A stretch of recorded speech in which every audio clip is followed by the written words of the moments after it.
네, 오늘은 하나님이 보시기에 심히 좋은 교회, 다음 세대로 세워지는 교회라는 제목으로 하나님 말씀 전하도록 하겠습니다. 기독교 역사는요, 그동안 급변하는 세상 속에서 적극적으로 대응하고 반응하며 지내왔습니다. 때로는 교회가 환난과 핍박 속에서 지내기도 했고, 또 어떨 때는 제국의 도움을 받아서 지지와 후원을 받으며 지나왔습니다. 때로는 사람들로부터 환영받기도 했고, 때로는 사람들로부터 외면당하기도 했죠. 그때마다 교회는 적절하게 응답하고 반응하면서 오늘에 이르게 되었습니다. 오늘 한국 사회에서 기독교는 어떤 상황에 놓여 있을까요? 교회는 이러한 상황에 대해서 어떻게 반응하며 대처해야 할까요? 오늘날 한국 사회는 탈종교화가 급속하게 이루어지는 시대입니다. 탈종교화, 사람들이 종교를 갖지 않아요. 목회 데이터 연구소에서 실시한 한 조사에 따르면 우리나라 국민 만 19세 이상 성인 중 종교를 가졌습니다, 나 종교가 있어요 라고 응답한 사람은 37.1%였습니다. 국민 10명 중에 한 4명쯤 있다고 말한 거고, 그러니까 6명, 10명 중 6명은 저 종교가 없습니다 이렇게 대답했다는 거죠. 탈종교화의 비율은 젊은 층에서 더욱 커서 20대는 84%, 그러니까 10명 중에 8명 이상은 종교가 없어요. 30대도 마찬가지입니다. 81%, 40대는 70%. 종교가 있다고 응답한 37.1% 중에서 저는 개신교 신앙, 교회 다닙니다 라고 응답한 사람은 16.6%였습니다. 그런데 이 16.6% 중에서 제가 예수는 믿긴 하지만 교회는 안 다닙니다, 소속된 교회가 없습니다 라고 말한 소위 말하는 가나안 성도, 가나안 거꾸로 하면은 안 나가, 교회 안 나가는 성도, 비율이 26%나 됐어요. 그러니까 개신교인 중에서 4명 중 1명은 교회 안 다니는 거예요. 예수는 믿긴 하고 하나님 사랑하긴 하는데 교회는 안 나갑니다. 인터넷으로 찬양 듣고 기도합니다, 그렇게 말하는 사람들이 많아요. 그래서 개신교인 16.6% 중에서 4.4%가 가나안 교인이어서 실제로 교회에 등록하고 신앙생활하는 사람은 전 국민의 12.2%에 불과해요. 굉장히 낮은 수치죠. 근데 문제는 이 지역교회에 출석하고 있는 교인들 가운데 성도들 중에 젊은 층의 두께가 너무 얇다는 거예요. 20대, 30대, 40대 층이 너무 얇아요. 교인들 가운데 20대는 6%, 30대는 9%, 40대는 14%에서 20대, 30대, 40대 이 젊은 사람들이 교인 가운데 29%밖에 안 돼요. 이것은 한국교회 전체의 큰 위기입니다. 특히 3040 세대의 비율이 낮은 것은 문제인데요. 왜냐하면 30대, 40대 자녀들이 영유아, 유치부, 유년부, 교회학교 자녀들이거든요. 3040 세대가 얇아지면 교회학교도 급감하는 것이죠. 그래서 이 상황을 심각하게 보아야 되는 겁니다. 이제 다음 세대라고 하는 이 말은 교회가 더욱더 적극적으로 붙들어야 할 중요한 핵심 주제가 되었습니다. 오늘은 우리 다음 세대에 대한 말씀을 나누려고 합니다. 디모데후서 2장 1절로 2절의 말씀은 성경이 다음 세대에 대해서 어떻게 말씀하고 있는지를 보여줍니다. 내 아들아, 그러므로 너는 그리스도 예수 안에 있는 은혜 가운데서 강하고 또 내가 많은 증인 앞에서 내게 들은 바를 충성된 사람들에게 부탁하라. 그들이 또 다른 사람들을 가르칠 수 있으리라. 아멘. 이 말씀은요, 바울이 디모데에게 전하는 말입니다. 바울은 디모데를 향해서 내 아들아 이렇게 부르고 있습니다. 근데 디모데는 바울의 혈육이 아닙니다. 그런데도 디모데를 향해서 내 아들아 이렇게 부르고 있어요. 그만큼 디모데를 아끼고 디모데를 자식처럼 사랑한다는 의미겠죠. 바울은 디모데를 제2차 선교 여행 때 루스드라라고 하는 성읍에서 만났습니다. 루스드라는 바울이 1차 선교 여행할 때 들렸던 곳이거든요. 그곳에서 유대인과 또 유대인들이 선동하는 사람들을 통해서 바울이 굉장한 폭력을 당했어요. 거의 죽었다 싶을 정도로 피투성이가 된 바울을 사람들은 죽은 줄로 알고 성읍 밖에다가 쓰레기 더미, 시신 쌓아놓는 곳에다 버렸어요. 하나님께서 다행히 바울을 살려주셔서 맞은 몸, 매 맞은 몸, 돌에 맞은 몸 가지고 다시 일어나서 그 공포와 두려움의 성읍 루스드라로 다시 들어가요. 그리고 그 다음날 더베로 가서 복음을 전하게 되죠. 이렇게 바울이 유대인들에게 폭력을 당하기 바로 직전에는 바울이 루스드라에서 태어날 때부터 걷지 못했던 사람을 걸을 수 있도록 예수의 이름으로 고쳐주는 일이 있었습니다. 굉장한 기적이었어요. 루스드라 동네 사람들이 다 알아요. 아, 저 사람 못 걷는 사람이야. 이렇게 다 알고 있는 사람이었거든요. 근데 그 사람이 걸을 수 있도록 했어요. 사람들이 열광했었죠. 아마도 디모데는 그때 바울이 전한 복음, 바울이 행했던 기적을 보고 들었을 것입니다. 바울이 2차 선교 여행을 할 때 바로 이 루스드라에 다시 방문하게 되었는데 디모데는 이미 예수를 믿는 그리스도인이 되어 있었고 루스드라에서 칭찬받는 형제가 되어 있었습니다. 신앙생활을 아주 모범적으로 잘 하고 있었다는 의미죠. 바울은 2차 선교여행 때 루스드라를 방문했고 디모데를 만났고 그 디모데에게 앞으로 내가 하는 선교여행에 함께 참여하자고 동참해 줄 것을 요청하였습니다. 디모데는 그 말을 받아들이고 결심하고 참여할 의사를 밝혔겠죠. 사도행전에 그 흔적이 기록되어 있습니다. 사도행전 16장 1절로 3절에 보면 바울이 더베와 루스드라에도 이르매 거기 디모데라 하는 제자가 있으니 그 어머니는 믿는 유대 여자여 아버지는 헬라인이라. 디모데는 루스드라와 이고니온에 있는 형제들에게 칭찬받는 자니 바울이 그를 데리고 떠나고자 할새 그 지역에 있는 유대인으로 말미암아 그를 데려다가 할례를 행하니 이는 그 사람들이 그의 아버지는 헬라인인 줄 다 알미러라. 이렇게 하여 바울은 디모데를 데리고 선교 여행을 하게 됩니다. 디모데를 제자로 삼았어요. 제자로 삼아서 예수 그리스도의 십자가와 부활의 복음을 자세하게 가르쳐 주었습니다. 성경을 풀어가면서 하나님의 말씀에 집중할 수 있도록 차근차근 가르쳐 주었습니다. 하나님 나라의 꿈과 비전에 대해서도 알려주었습니다. 목회에 대해서도 가르쳐 줬어요. 어떻게 교회를 돌보고 성도들에게 하나님의 말씀을 전하고 예배를 인도하고 기도하고 하는 그 모든 일들을 가르쳐 주었습니다. 바울은 디모데를 곁에 두고 함께 다니면서 자신이 가지고 있는 선교적인 삶에 대해서도 다 보여주었고 자신의 인간적인 면모에 대해서도 숨김없이 보여주었습니다. 바울은 디모데를 영적인 아들로 삼았고 디모데 역시 바울에 대해서 영적인 스승, 영적인 아버지로 믿고 따랐습니다. 그래서 바울이 편지를 쓸 때 바울의 서신서, 고린도 후서, 데살로니가 전후서, 골로새서, 빌레몬서와 같은 이 바울 서신에 보면 디모데가 공동 발신자로 같이 나와요. 나 바울과 디모데는 교회에 문안합니다. 이렇게 시작하는 편지들이죠. 디모데를 영적인 아들로 삼고 있는 바울, 그는 지금 감옥에 갇혀 있습니다. 로마의 감옥에서 디모데에게 편지를 쓰고 있어요. 디모데는 에베소 교회의 목회자로서 목회를 하고 있었습니다. 감옥에 갇혀 있는 바울이 영적인 아들 디모데에게 편지를 쓰고 있는데 이 편지가 아마도 바울의 마지막 편지였던 것 같습니다. 오늘 본문의 말씀을 다시 한번 보도록 하겠습니다. 같이 합독하겠습니다. 내 아들아, 그러므로 너는 그리스도 예수 안에 있는 은혜 가운데서 강하고 또 내가 많은 증인 앞에서 내게 들은 바를 충성된 사람들에게 부탁하라. 그들이 또 다른 사람들을 가르칠 수 있으리라. 아멘. 바울은 영적인 아들 디모데에게 권면하고 있습니다.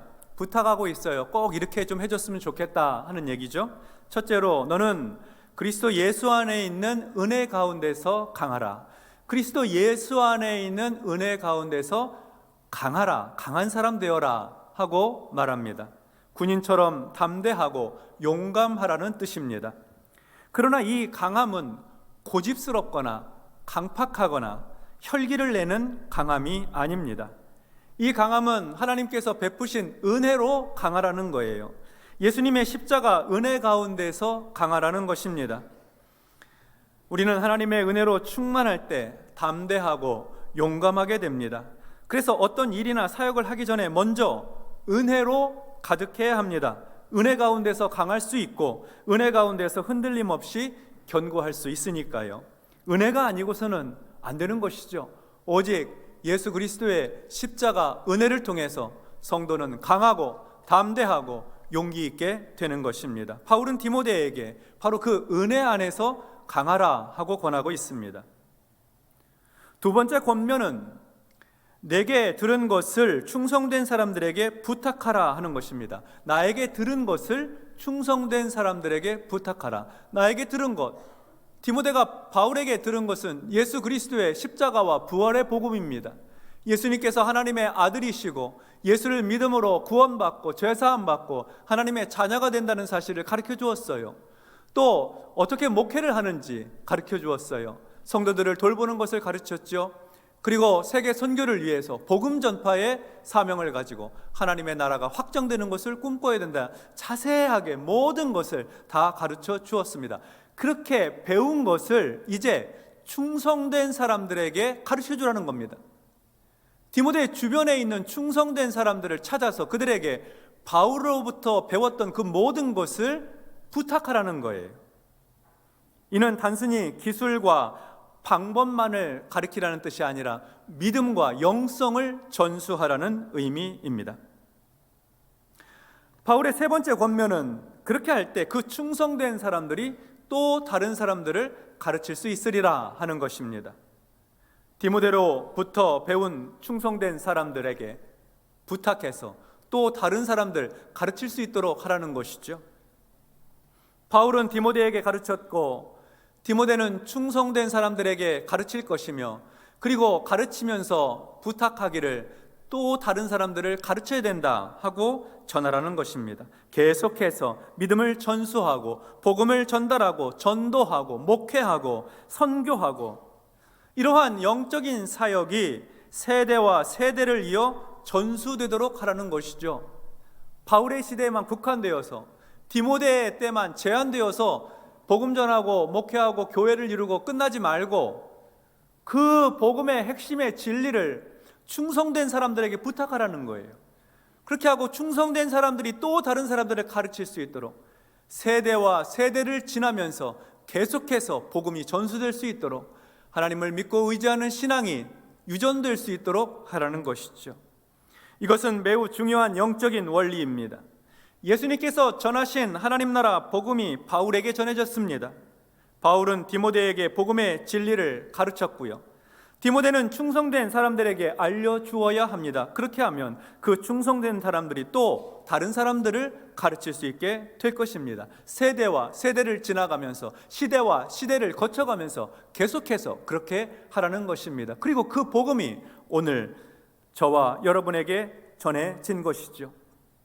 그리고 우리는 바울이 디모데에게 부탁한 것처럼 디모데가 바울로부터 부탁을 받은 것처럼 이제 우리는 다른 사람들에게 이 복음을 전해 주어야 하는 것입니다. 특별히 우리 다음 세대에게 전수해 주어야 하는 것이죠.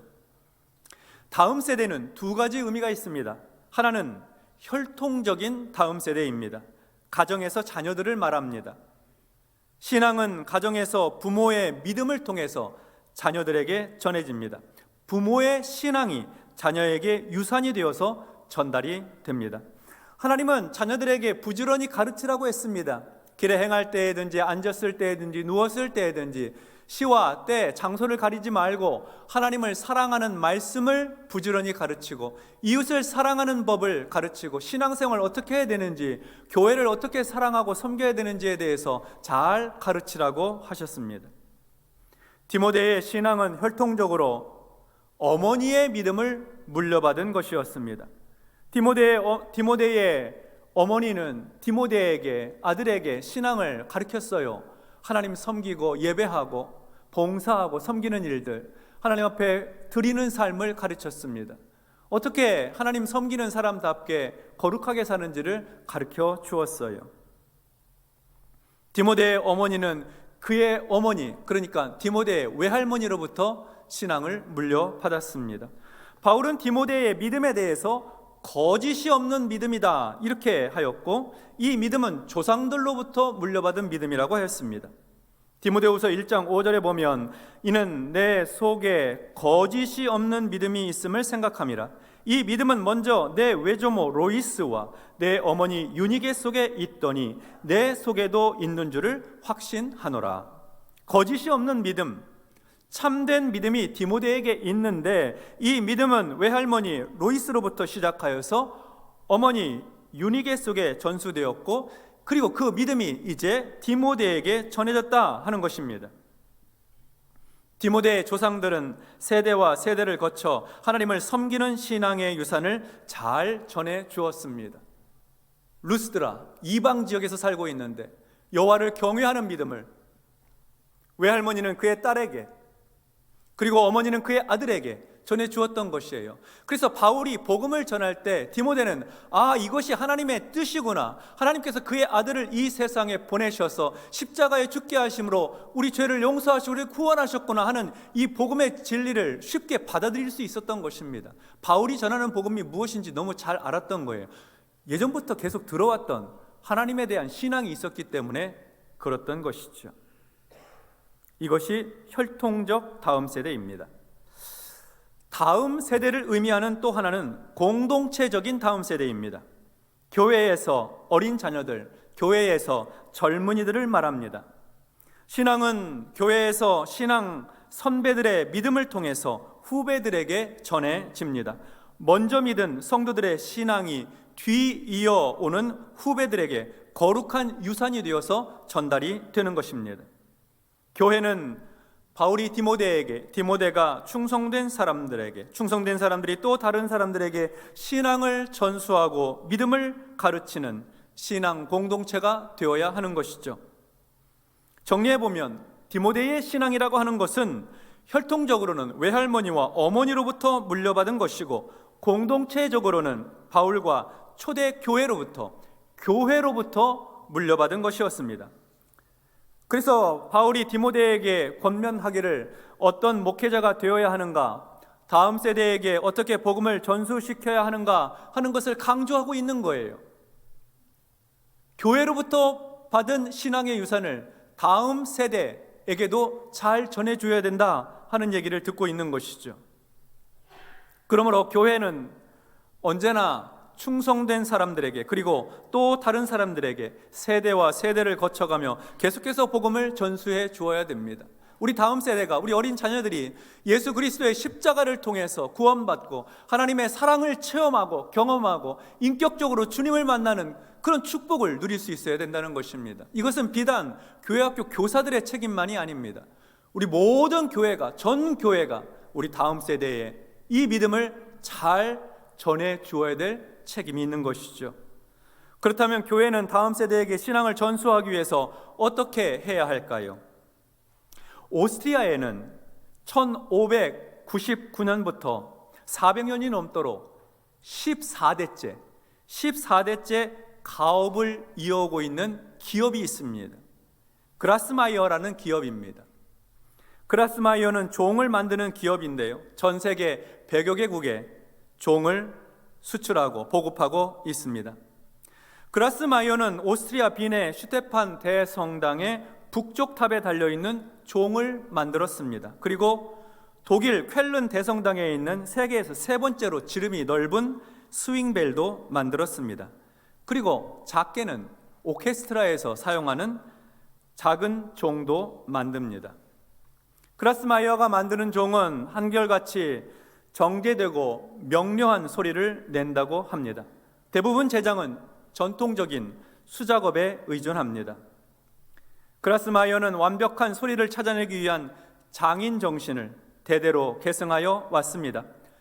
세대와 세대를 거치면서도 400년이 넘도록 가업을 이어올 수 있었던 가장 큰 이유는 그들이 자신들이 경영하고 있는 이 가업에 대한 자부심이 대단했기 때문입니다. 이들의 마음속에는 그라스 마이어는 세계에서 가장 정제되고 명료한 아름다운 종소리를 내는 종을 만드는 장인 기업이다. 내가 이런 조상의 기업을 이어가는 것이 자랑스럽다 하는 자부심이 가득합니다. 그들에게 있어서 그라스 마이어 이 가업은 단순히 이윤을 창출하는 기업이 아니라 조상들의 혼과 땀과 피와 눈물을 함께 전수해서 받은 자랑스러운 기업, 자부심 가득한 기업을 나도 이어가니 이 얼마나 감사하고 행복한 일인가. 내 자손에게도 이 가업을 잘 물려줘야 되겠다 하는 자랑스러움 때문입니다. 교회는 다음 세대에게 신앙을 전수하기 위해서 어떻게 해야 할까요? 다음 세대가 느끼기에 교회가 자랑스러운 교회가 되어야 합니다. 자부심 가득한 교회가 되어야 하는 것이죠. 다음 세대가 우리 바른교회를 생각할 때 우리 바른교회는 참 좋은 교회야. 나는 교회를 사랑해. 내가 바른교회에서 신앙생활하는 게 너무 행복해. 내가 우리 부모님으로부터, 우리 신앙의 선배들로부터, 우리 선생님으로부터 예수 그리스도의 십자가를 배우고 하나님을 경험하고 하나님의 사랑을 체험하면서 자라고 있는 우리 바른교회 너무 좋아. 이렇게 생각하는 교회 되어야 된다는 것입니다. 최소한 다음 세대에게 부끄럽지 않은 교회가 되어야 하는 것이죠. 적어도 상식적인 교회가 되어야 합니다. 예를 들면 교회의 모든 일은 정의롭고 투명하게 처리해야 합니다. 특히 재정에 관해서 깨끗해야 합니다. 목회자나 교회의 중직자가 이성 문제, 돈 문제 등 윤리적인 문제에 빠져서는 안 됩니다. 교회가 사회적으로 불법적인 일을 하면 안 됩니다. 젊은이들이 생각할 때 부끄럽다 하는 일들을 하면 안 되는 거예요. 교회는 수준 높은 윤리의식을 가지고 거룩한 삶을 추구해야 합니다. 가난하고 소외된 이웃을 적극적으로 돌보고 병들고 슬픔 당한 사람을 위로하며 불의한 일에 대해서는 침묵하지 말아야 합니다. 연로하신 어른들을 공경하고 장애인에 대해 따뜻하며 새가족을 환대하는 교회가 되어야 합니다. 저는 우리 바른교회가 그라스 마이어와 같이 400년 전통의 교회가 되기를 바랍니다. 그렇게 되어가도록 우리는 우리 다음 세대가 자랑스러워하는 교회를 세워가야 할 것입니다. 우리 자녀들이, 우리 교회 젊은이들이 바른교회를 생각할 때 자부심 가득한 교회가 되도록 해야 하는 것입니다.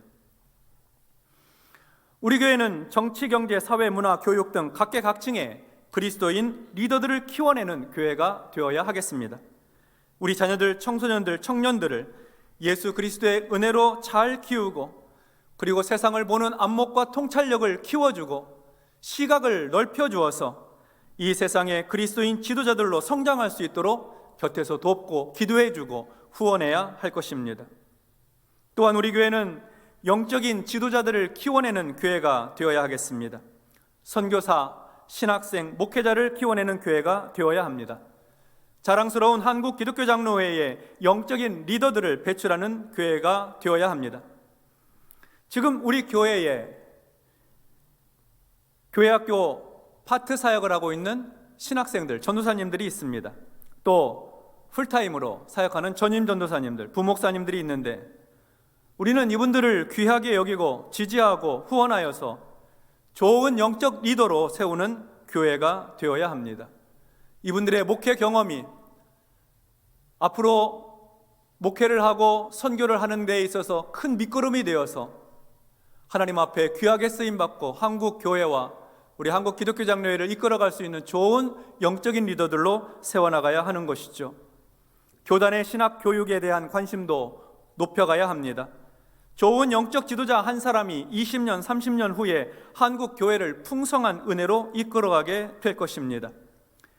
교단 안에 목회자의 수와 질이 부족하면 교회와 신앙생활이 빈곤해지기 마련입니다. 그래서 신학교에는 신학생이 많아야 돼요. 목회하고자 하는 열망이 있는 사람들이 가득해야 합니다. 우리는 우리 다음 세대에게 목회와 신학의 비전을 심어주고 선교사의 꿈을 꿀 수 있도록 해야 하겠습니다. 자식이 부모에게 찾아와서 엄마, 나 신학교 가면 어떨까?